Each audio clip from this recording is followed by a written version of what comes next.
Meaning of first mate. First mate. First mate. First mate.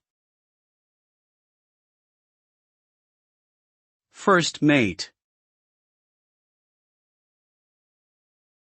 A first mate is a title given to the second in command of a ship or vessel. They are typically responsible for managing the crew, assisting the captain with navigation and decision-making, and overseeing the general maintenance and upkeep of the ship. The position of first mate is considered a position of authority and leadership within the seafaring community.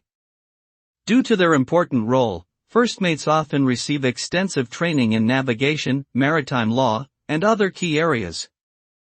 They play a critical role in ensuring the safety and success of the vessel and its crew.